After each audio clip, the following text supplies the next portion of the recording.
category, the pretenders or the fake Trumpers, is one that I want to touch on briefly, and specifically one person, and that is State Rep Geoff Diehl. As I got to learn about why he was there and what he was doing, the less I liked him, and I'm going to get into that. So towards the ends of 2015, a new primary campaign operation was established in Littleton under then State Director Dean Cavaretta, who hired Bonnie Johnson as his field director, and later applied to the New York National Headquarters for a couple of co-chairs, Geoff Diehl, along with Charles Malo. But the applications were not approved by the national campaign because some serious issues regarding Bonnie Johnson, who acquired private campaign data, essentially supporters' email addresses and names, people that had gone online to RSVP for a Trump rally and they put in their information. Those people were suddenly getting junk email from Bonnie Johnson's first PAC called Make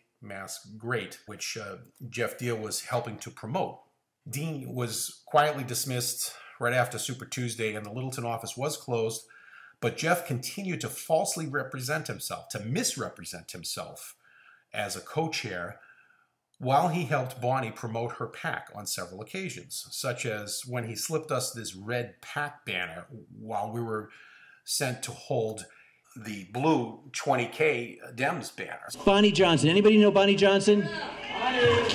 She'll be here, I think, a little bit later, but you know what? Dean and Bonnie were like Bonnie and Clyde. Let's just put it that way. They stole every... That PAC was closed down, but the email list was still in the possession of Bonnie Johnson for her second PAC that she would create called Deal Her Out, a PAC against Liz Warren. And it was also in the possession of Geoff Diehl's campaign. Both the PAC and the campaign were still spitting out junk emails to people that signed up for Trump activities. Massachusetts operations were then back up and running with a new office in Hudson, Massachusetts, under the direction of Vincent DeVito, the state chairman and the only chairman approved by the campaign. Let me be specific on that. There were no co-chairs. There was just the one chair, Vincent DeVito. Fast forward to October 6, 2016, about a month before the general election, Trump was holding a small town hall style rally in New Hampshire. Howie Carr served as the host. On Facebook, I questioned Geoff Diehl about some pictures that were taken in the VIP room, showing him with what appeared to be a very upset Donald Trump refusing to shake Geoff's hand. Not to mention the disapproving look on Chris Christie. Folks questioned why he left after the VIP room and did not stay for the actual event. So I simply asked Geoff, why is Trump poking you in the chest? And he looks mad. Geoff answered me on Facebook here. Here's the screenshot before he took it down. It's a made-up story, really. When he realized he got caught, he took it down, but I saved it. And he attached a picture of what he called a handshake. I don't think he looked at the picture that he sent before he sent it. It's obviously a fake Photoshop picture, because when we zoom in, it becomes very clear that Geoff sent a falsified picture where Geoff seems to be shaking Donald's elbow, and Donald Trump has two left hands. So obviously not a good Photoshop job by Geoff Diehl. The pictures were promptly sent to a forensics laboratory called Tech Fusion.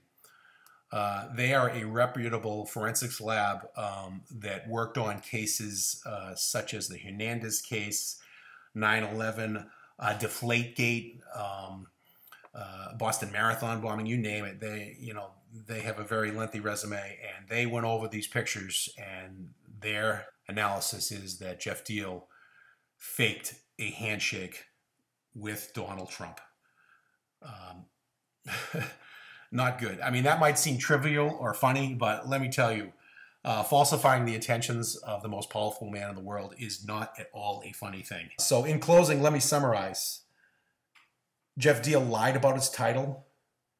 Geoff Diehl benefited from stolen digital property. And Geoff Diehl faked a handshake with the President of the United States of America. Folks, if Geoff Diehl can't be loyal to the candidate that he claimed to represent, then how could he possibly be loyal representing Massachusetts? Can you answer a question for me, please? Yeah, Howie, you recognize me from the campaign, right? Because I've been to every single event. Okay, you did. I think, for example, Elizabeth Warren might bring up the fact that Geoff Diehl was not actually a co-chair for the Trump campaign. He cares about that. He cares about that. Yes, they do. Well, it's going to come up.